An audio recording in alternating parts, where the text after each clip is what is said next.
साल 2025 में शारदीय नवरात्रि रहने वाले हैं पूरे 10 दिन।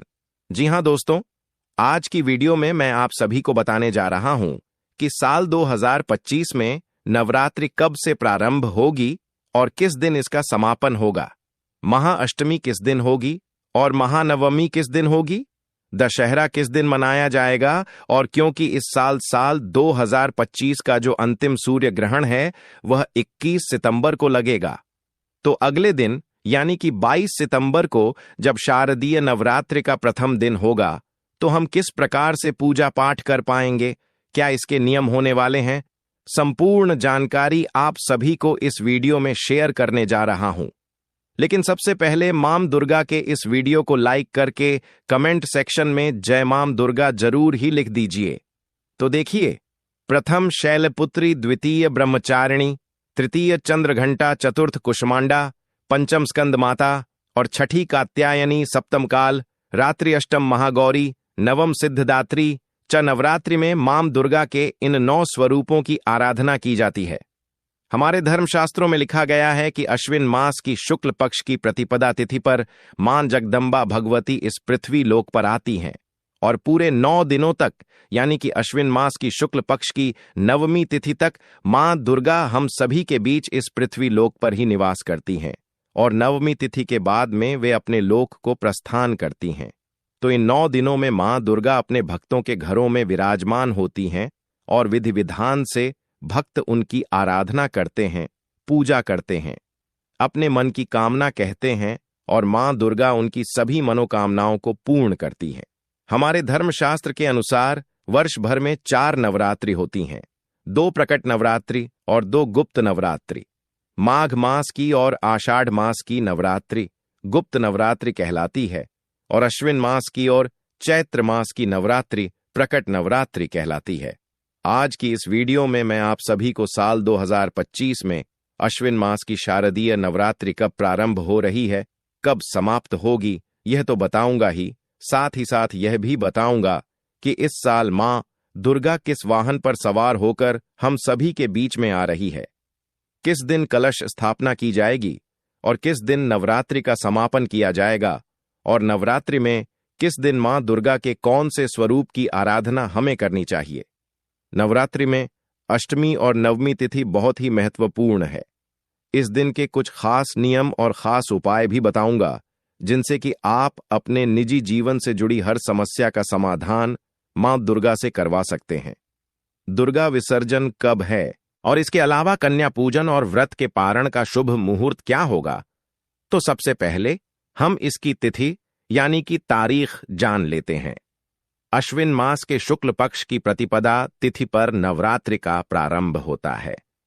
आप सभी को मैंने बता दिया है, अश्विन मास की शुक्ल पक्ष की प्रतिपदा तिथि का प्रारंभ हो रहा है 22 सितंबर की देर रात 1:23 पर, ठीक है, और प्रतिपदा तिथि का समापन होगा 23 सितंबर 2025 को देर रात 2:56 पर। तो सूर्योदय कालीन तिथि में प्रतिपदा तिथि में हमें 22 सितंबर को ही प्राप्त हो रही है। इसलिए 22 सितंबर 2025 सोमवार के दिन शारदीय नवरात्रि का प्रारंभ होगा। तो शारदीय नवरात्रि में 22 सितंबर 2025 को ही आप सभी कलश स्थापना कर लेंगे। नवरात्रि का प्रारंभ इसी दिन से माना जाएगा। 22 सितंबर को सूर्योदय काल का समय सुबह 6:19 पर और सूर्यास्त का काल शाम को 6:19 पर होगा। लेकिन जैसा कि मैंने आप सभी को बताया कि 21 सितंबर को सूर्य ग्रहण लग रहा है, तो ऐसे में आप स्नान करने के पश्चात ही घर का कोई भी कार्य करेंगे। उठने के पश्चात आपको सबसे पहले स्नान करना है। अपने घर को बिल्कुल ही स्वच्छ करना बिल्कुल अनिवार्य है, क्योंकि इसके एक रात पहले ही सूर्य ग्रहण लगा रहेगा। तो ऐसे में आप सभी को घर की स्वच्छता, नमक का पोछा और गंगा जल से पूरे घर को शुद्धिकरण करना है और स्वयं भी गंगा जल से ही स्नान करें। जो आप बाल्टी में जल लेंगे उसमें तुलसी दल और थोड़ी सी हल्दी और गंगा जल डालकर आपको स्नान करना है, ताकि ग्रहण की जितनी भी नकारात्मकता है वह बिल्कुल ही आपसे दूर हो जाए। यह कार्य आपको सुबह ब्रह्म मुहूर्त में उठकर ही कर लेना है। सुबह 4:23 से सुबह के 5:31 तक ब्रह्म मुहूर्त प्राप्त हो रहा है।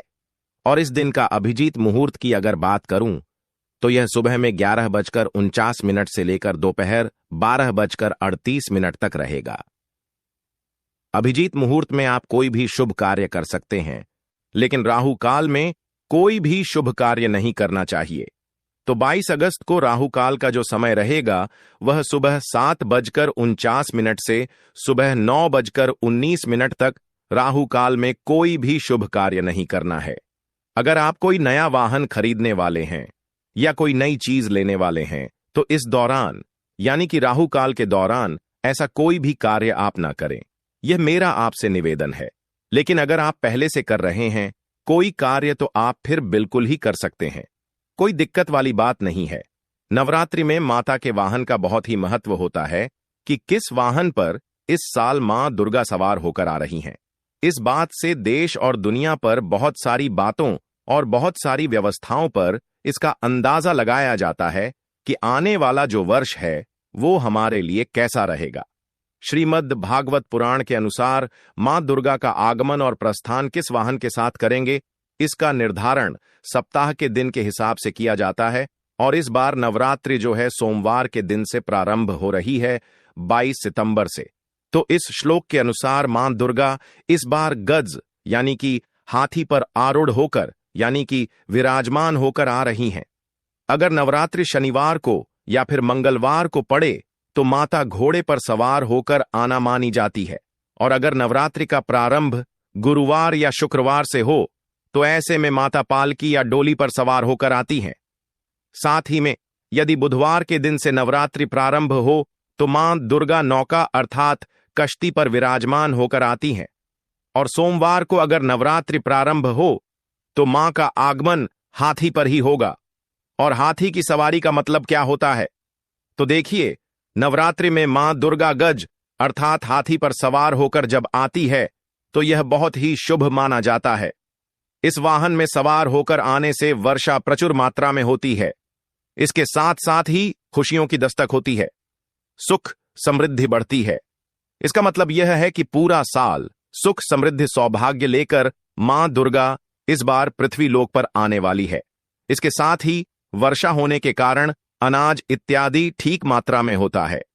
तो नवरात्रि में मां दुर्गा का आगमन बहुत शुभ माना जाता है, क्योंकि हाथी पर सवार होकर आना कष्टों का निवारण भी करता है और मनोकामनाओं की पूर्ति भी करेगा। अब जानते हैं कि नवरात्रि में किस तिथि पर आपको किस देवी की आराधना करनी चाहिए। लेकिन एक बार फिर से आप सभी को याद दिला दूं कि मां दुर्गा की इस वीडियो को लाइक नहीं किया है तो लाइक करके मुझे कमेंट सेक्शन में जय मां दुर्गा तो आपको लिखना ही है। साथ ही साथ ये बताएं कि आप हमारी इस वीडियो को कहां से देख रहे हैं।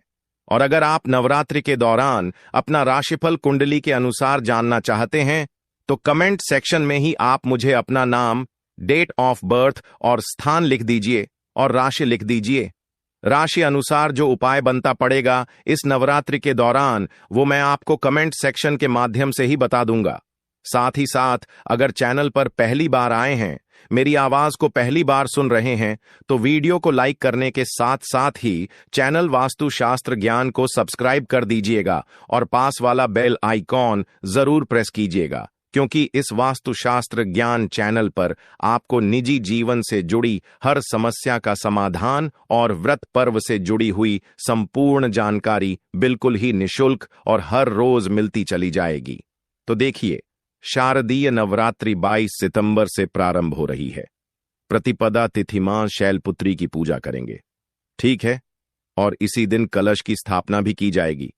23 सितंबर को द्वितीय तिथि रहेगी। मां ब्रह्मचारिणी की पूजा इस दिन हम सभी करेंगे। 24 सितंबर को तृतीय तिथि पड़ेगी जब हम मां चंद्रघंटा की पूजा करेंगे। अब यहां पर एक बात ध्यान देने योग्य है, क्योंकि 25 सितंबर को भी तृतीय तिथि ही है, यानी कि 2 दिन हमें तृतीय तिथि प्राप्त हो रही है। इसे वृद्धि तिथि भी कहा जाता है। 24 और 25 दोनों दिन तृतीय तिथि रहेगी। अगले दिन यानी कि 26 सितंबर को चतुर्थी तिथि रहेगी और इस दिन मां कुष्मांडा की पूजा करेंगे। 27 सितंबर को पंचमी है मां स्कंद माता, जो कि मां दुर्गा के 5वें स्वरूप के रूप में मानी जाती है। इनकी पूजा हम सभी करेंगे और 28 सितंबर को षष्ठी तिथि है। इस दिन मां कात्यायनी की पूजा करेंगे। 29 सितंबर को सप्तमी है। मां कालरात्रि की पूजा हम सभी करेंगे और 30 सितंबर को महाअष्टमी रहेगी। तो इस दिन महागौरी की पूजा आराधना की जाएगी और बहुत सारे घरों में इसी दिन कन्या पूजन भी किया जाता है। तो आप सभी इसी दिन कन्या पूजन, हवन इत्यादि भी कर सकते हैं। 1 अक्टूबर 2025 को मां सिद्धिदात्री की आराधना हम सभी करेंगे, जो कि मां दुर्गा के नवम स्वरूप के रूप में जानी जाती हैं और सिद्धियों को प्रदान करने वाली कहलाती हैं। पूरे नवरात्रि का जो फल है वह हमें इसी दिन प्राप्त होता है। मां सिद्धिदात्री की पूजा से ही प्राप्त होगा। तो नवरात्रि की नवमी तिथि बहुत ही विशेष होती है। कन्या पूजन, हवन या फिर कोई भी कार्य आप करना चाहते हैं तो आप इस दिन कर सकते हैं। नवरात्रि व्रत का पारण आप नवमी तिथि पर भी कर सकते हैं या फिर आप चाह तो दशमी तिथि पर भी कर सकते हैं। दशमी तिथि 2 अक्टूबर को है और इसी दिन दशहरा मनाया जाएगा और इसी दिन मां दुर्गा का विसर्जन भी होगा। जैसे कि कई जगहों पर पांडाल लगे होते हैं, मां दुर्गा की स्थापना की जाती है और मां दुर्गा की मूर्तियों का जो विसर्जन है, जो कि मिट्टी की मूर्तियां होती हैं, मूर्तियों को हम स्थापित करते हैं। उनकी पूजा आराधना 9 दिनों तक चलती है। मां दुर्गा की इन मूर्तियों का विसर्जन आप सभी 2 अक्टूबर 2025 को कर सकते हैं। और अब जान लेते हैं कि कलश की स्थापना करने का शुभ मुहूर्त क्या होगा। तो देखिए, 22 सितंबर 2025 को हम सभी कलश स्थापना करेंगे और कलश स्थापना करने का जो शुभ मुहूर्त प्राप्त हो रहा है वो सुबह 6:09 से सुबह 8:06 तक, यानी कि कुल अवधि जो है वो 1 घंटे 55 मिनट की रहेगी। और जैसा कि 21 सितंबर पितृ अमावस्या के दिन सूर्य ग्रहण लग रहा है, तो आपको स्नान आदि से निवृत्त सबसे पहले सूर्योदय कालीन में ही होना पड़ेगा, क्योंकि जो कलश स्थापना का शुभ मुहूर्त है 6:09 से प्रारंभ हो रहा है। 8:06 के बीच ही आपको कलश स्थापना करनी है। तो आप उसी हिसाब से सुबह में उठकर सारी तैयारियां कर लीजिएगा। ये 1 घंटे 55 मिनट का जो समय है कलश स्थापना के लिए सबसे अच्छा मुहूर्त कहलाता है। मां की विधि विधान से पूजा आप सभी इस दिन कर सकते हैं। अब देखिए, कई सारे भक्त प्रश्न करेंगे कि दीदी इस समय राहु काल रहेगा तो फिर हम पूजा कैसे करेंगे। तो देखिए, अगर आप राहु काल से पहले अपनी पूजा प्रारंभ कर देते हैं, जैसे कि 6:09 पर अगर आपने कलश स्थापना का जो शुभ मुहूर्त प्राप्त हो रहा है, इस समय आपने जो है पूजा प्रारंभ कर दी है, कलश स्थापना करना प्रारंभ कर दिया है, तो फिर राहु काल का जो दोष है वो आपको नहीं लगता है। राहु काल में कोई भी शुभ कार्य प्रारंभ नहीं किया जाता है, लेकिन जो कार्य आप कर रहे हैं उसे आप कर सकते हैं। इसमें किसी भी प्रकार की कोई भी दिक्कत नहीं मानी जाती है। तो कलश स्थापना के जो 2 मुहूर्त प्राप्त हो रहे हैं, एक तो सुबह में मैंने आप सभी को बताया और दूसरा जो मुहूर्त है वो अभिजीत मुहूर्त, जो कि दोपहर में 11:49 से 12:38 तक रहेगा।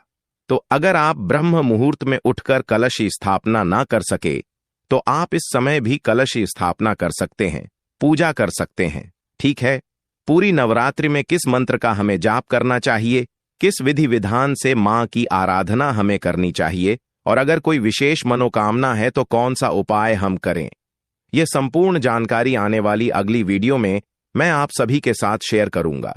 तो चैनल वास्तुशास्त्र ज्ञान को सब्सक्राइब करके पास वाला बेल आइकॉन जरूर प्रेस कर दीजिएगा, ताकि आने वाली संपूर्ण जानकारियां आप सभी को नोटिफिकेशन के माध्यम से मिलती हुई चली जाए। वीडियो को लाइक करके कमेंट सेक्शन में आप सभी अपना डेट ऑफ बर्थ और राशि जरूर लिख दीजिए। नवरात्रि के दौरान जो राशिफल बनता पड़ेगा वह मैं आपको कमेंट सेक्शन में रिप्लाई के माध्यम से ही बता दूंगा।